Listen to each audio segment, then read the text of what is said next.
బేతాళుడిని శ్మశానంలో తిరిగే మానవాతీత శక్తులు గల పిశాచ గణాధిపతిగా భావిస్తారు. మన భాషలో చెప్పాలంటే వాంపైర్. శాంతిశీలుడు అనే తాంత్రిక భిక్షువు బేతాళుని సిద్ధింపజేసుకొని తద్వారా భూలేఖానిపై ఆపై విద్యాధారులపై మహాచక్రవర్తి కావాలని ప్రగాఢంగా వాంఛిస్తాడు. ముందుగా బేతాళుని వశం చేసుకోవడానికి కావలసిన మహాసాహసిగా ప్రతిష్టాన రాజ్యానికి రాజైన త్రివిక్రమసేనుని గుర్తిస్తాడు.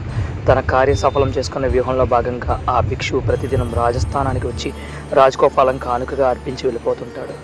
రాజు స్వీకరించిన అనంతరం ఆ ఫలం కోసాగారంలో బదిలించబడుతుంది. ఆ విధంగా 10 సంవత్సరాలు గడిచేసరికి ఒకరోజు ఫలం నుంచి అనూహ్యంగా అమూల్యమైన రత్నం బయటపడుతుంది.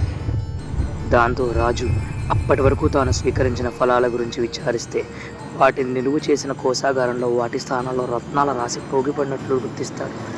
మరుసటి రోజు యథాప్రకారం భిక్షువు కానుకగా ఫలాన్ని ఇవ్వబోగా రాజు అతన్ని అటువంటి అమూల్య ఫలం తనకు అర్పించడానికి గల కారణం వివరిస్తేనే కానీ ఫలాన్ని స్వీకరించనని చెప్తాడు.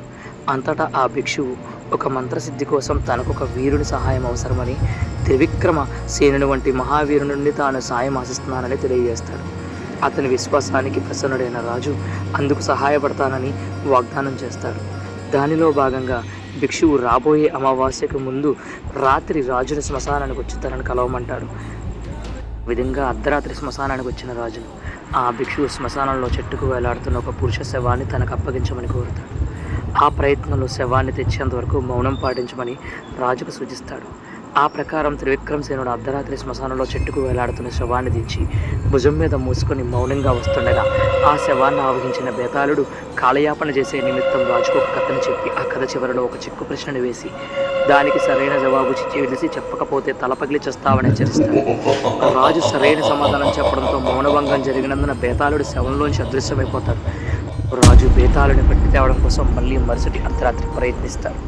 ఈ విధంగా ప్రతిసారి రాజు బేతాళుని పట్టుకోవడానికి ప్రయత్నించడం, బేతాళుడు చిక్కుముడులతో ఉన్న ప్రశ్నలు వరుసగా 24 రాత్రులు చెప్పడం, ప్రతి కథ చివరిలోనూ ప్రశ్నలు వేయడం, ఆ రాజు వాటికి సరైన సమాధానం ఇవ్వడం, బేతాళుడు అదృశ్యం కావడం, రాజు మళ్ళీ పట్టు విడవకుండా బేతాళుని కోసం ప్రయత్నించడం జరుగుతుంది.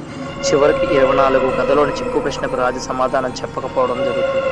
చిట్ట చివరి 25వ కథలో త్రివిక్రమసేనుడు బేతాళుని వలన ఆ తాంత్రిక సిద్ధిని కుటిల పన్నాగాన్ని తెలుసుకోవడం, దాని ఎత్తుతో ఛేదించి బేతాళుని సిద్ధింపజేసుకోవడం కథ సుఖాంతమవుతుంది.